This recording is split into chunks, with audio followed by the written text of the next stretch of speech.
You are tuned in to another edition of Americana Music Profiles, brought to you by Americana Rhythm Music Magazine and AmericanaMusicMagazine.com. I'm your host, Greg Tutwiler. Let's jump right in to the next exciting interview.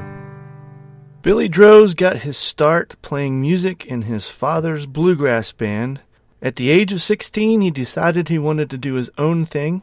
And by 18, he was moving to Nashville to pursue a life as a full-time musician, enjoying a new Sony BMG record deal. He found life as a songwriter, penning songs for Darryl Worley, Shenandoah, Billy Yates, Randy Coors, Marty Raybon, and others. He's got a new record, and he's my guest on this edition of Americana Music Profiles. So hi, Billy. Thanks for getting on the call with us this afternoon. How you doing there, sir? Thanks for having me. Absolutely. Good to get a chance to talk with you and learn some more about your music and let the listeners get a chance to know you a little more. Give me, if you don't mind, let's back up a little bit. Give me a little bit about how you got started in music and what got you out there in the first place. All right. Well, I'm from, we're kind of gypsies. We're from everywhere, but I was raised in Alabama a good portion of my life, childhood. And got started in gospel music, and then shortly after bluegrass, and we traveled around all over the country with my father. His name is Robert Droze, Red Droze, and stayed on the road with him for, good Lord, till I was about 16 or so, and decided that I wanted to go start making my own records and country music. And so I started frequenting Nashville around 16, and then got in and went ahead and made the move up here when I was 18 years old, and had a record deal with Sony BMG, and we did some, which was RCA at the time, did some sides for them, and I was always versed in traditional country music and bluegrass and roots music, and so at that current time, country was more, taking a little turn for more of a commercial pop sound, and so we just kind of hurried around and kept making records, and made one a year since then, and just kept going, and never stopped, and just hung in there and just kept making the kind of music that I believe, the people that I appeal to love to hear, which is, more of a traditional-based music. And finally made our way back to bluegrass, which was probably the smartest thing I ever did. And so we... what pulled you back in that direction? Well, it was. I've loved it my whole life and played it when I was a child, and never really got away from it. Just more on the commercial country end of things. And basically, I wanted to go back to a genre where I could be true to the kind of music that I love playing. And back in the day, old country, traditional country, and bluegrass were, kind of one and the same. Right, yeah. If you go back sometime, you'd hear, George Jones, and then you'd hear Stanley Brothers, or, even Lefty Frizzell, and all that stuff. So it was kind of intertwined, and that was the school of thought that my daddy is about 86 years old now, so, and he's still going strong, but that's the kind of stuff he raised me in. So I knew that, that's what I wanted to keep, carrying on that tradition. And so for me, it was a simple no-brainer, because the music I did at the time, basically all we did was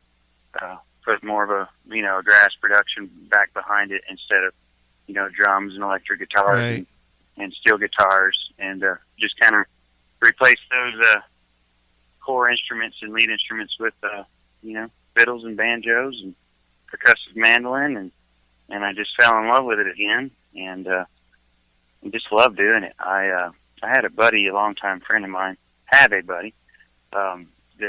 co-produced this project with me, the last project, and also the one we're finishing up now, Ronnie Bowman. He also does, does a lot in, country music, and has had great success as a songwriter. And so I just told him one day, I said, Ron, I'd really like to go ahead and cut a bluegrass record, because to that point I hadn't yet. And he said, well, "Are you serious?" And I said, "It has a heart attack." So we got the ball rolling, and it showed to be very successful for us. And just it was a breath of fresh air to know that there's still a market for more traditional based music and more just my brand of my brand of bluegrass music. So. And how is that definable? How, when you say my brand of bluegrass, what distinguishes that? I'd say it's definitely country. It's got some deep roots in country music, traditional country music, and then a lot of bluesy elements that go to it. And it just kind of, I'm a songwriter at heart and have been for, that's what's kept me living in Nashville for going on 13, 14 years and having publishing deals and whatnot. So I just developed my songwriting to fit my style of music or maybe vice versa. And so it came up with a pretty, I'd like to say unique sound, and it's straight from my heart and soul, and it seems to be resonating with folks, and I'm just excited to be able to do that. I really believe that a lot of, per se, real rootsy traditional country fans are finding a home back at bluegrass. I think they're going for more of a an earnest heart and soul approach to music, and that's what you find in bluegrass. And so it's like they're discovering it all again. So I don't know if I'm a part of that, but I hope to be, and hope to keep bringing them that kind of sincerity in my music. So. Well, and you had spent a season with the band Shenandoah too. Is that correct? Yes, sir. That was a big part of my learning and growing up, and just understanding what the road was like, what to expect, what not to expect, and kind of getting a firsthand view, a little bit of fame that I didn't have at that point. And, I'd go out and open the shows for years, and then I guess for about 6 years, and then the time came where they were replacing the lead singer at the time before Marty came back, and I was there with bells on, so it was weird and ironic. I mean, Marty's one of my heroes, along with Keith Whitley and Lefty and Jones and Haggard and all that stuff. But to be filling such big shoes was kind of a challenge in its own. But it was just neat to see it from that angle, from never having any success to going, any sizable success to going on stage, in front of thousands of people and singing those huge hit songs that they had. And so as a young kid too, so it was quite challenging. But it was one of the things that really taught me to kind of be who I am, and we're still just dear friends, every one of them. There was a time I'd go out on the road with Marty a little bit, and was also singing lead for the group. So it was really neat, man. And so that was kind of cool because you had the country end over there with Shenandoah, and then I'd go out bluegrass shows and hang out with Marty and stuff. And so it was a lot of fun, and they're brothers to me, and I've learned so much from them. And you did I understand you correct? You said you were with them about 6 years? Yeah, fronting the show, I was out for about 6 years, and I did about, I'd say, one good summer tours with them as a lead singer. So that was really interesting. About the time I met my wife and all that, so it was a fun summer for me. So well, I personally feel like that band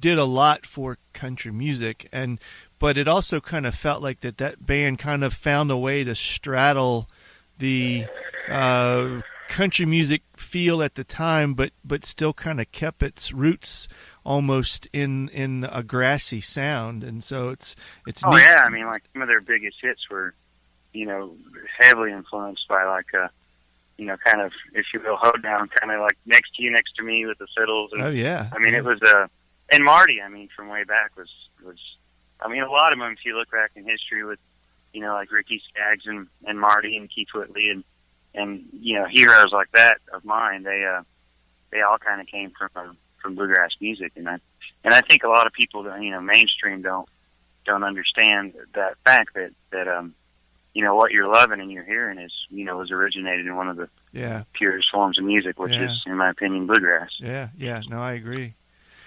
It is tricky to kind of keep that, even out now, because, we do a lot of people want to hear just really nostalgic, older country music, and so we do that for them as well. But, per se, going out and doing, older traditional bluegrass, it's either the older style country or what I call my brand of bluegrass. And right. So, but I pay very much respect in every record. For this is the second one we've done now, but each record we instill a lot of traditional based, our versions of traditional based music, which is, just me trying to capture, as a songwriter, capture the same emotion that they would have way back when Stanley Brothers or Buster Flatt and Earl or whatever was going on. So we're having a lot of fun. That's cool. How did you come to rely on songwriting as part of a prominent part of your career? Well, I came to town to be an artist, of course, and that was kind of slow for a while. And it was funny because I was on one of the biggest labels in the town, and it was really slow. And I thought, my gosh, this isn't what wasn't what I was imagining. But yeah. And so I met a fella named Billy Yates, and he's an awesome songwriter, and he had just opened a publishing company. Okay. And of course, in town, when you're the young gun and you got a record deal, it's really, I would say easy, but you're more apt to get a publishing deal, a writing deal. And to be honest with you, I had only written 2, 3, 4 songs at that point, and really didn't think I was any good at it. And then this guy Billy Yates comes along, and who's just a magnificent songwriter and artist in his own right, and he just kind of developed. And he sat down with me a few times. He said, "Man, you're a really good writer." And I said, "Well, thank you." I mean, coming from him, he'd written stuff like Choices and I Don't Need Your Rockin' Chair and just a bunch of songs that were staples in country music to me. And so just kind of having that encouragement from somebody that, that had already lived it and done it, it helped me to become, to just get really serious with it. And then went on to, I've had several cuts and just been blessed to write with some of the biggest and best writers on the planet. And it's a learning experience. So, when you're 19, 18, 19, 20, you're a sponge, and I was. And so I just sat back and tried to learn from those guys and to take a little bit of each, what they did and what I thought made them great, and tried to, just like you do as a musician or as a singer, you draw from your, the people that inspire you. So that's what that was about. And so I just kept it going, and songwriting, like I said, was one of the reasons I got to stay here and keep chasing the old singer dream. So it's been beautiful. And you've actually had some quite a few bluegrass folks record your music, right? The Grascals and Junior Sisk and Flat Lonesome, and so you're... Yep, and Marty kept it going for me. He cut about 3 of them, and Randy Coors, and just a bunch of really good bluegrass people. That was flattering to. I went to a bluegrass festival, and they knew I wrote songs, and they're like, "Hey, you got songs?" And I was like, "If it was only that easy." Right. But I was like, "Absolutely." And so and did well with them, and I love all those guys, the Grascals and gals, and so it was neat to have that. And so that was more, that was right when I was trying to kind of say, all right, I want to go back and cut me a bluegrass record. And when we were having success on Bluegrass Artists with our songs, we thought, well, you know what? I think it's time to go ahead and cut our own. So we did, but I'm still writing for other people and enjoying that as well. So. And that first project we talked about a couple minutes ago is called To Whom It May Concern. But you actually had, I think, was it 5 hits off of that record even? So, I mean, it spawned 4 number ones. Yeah. And then a number 2. And I was like, oh, come on.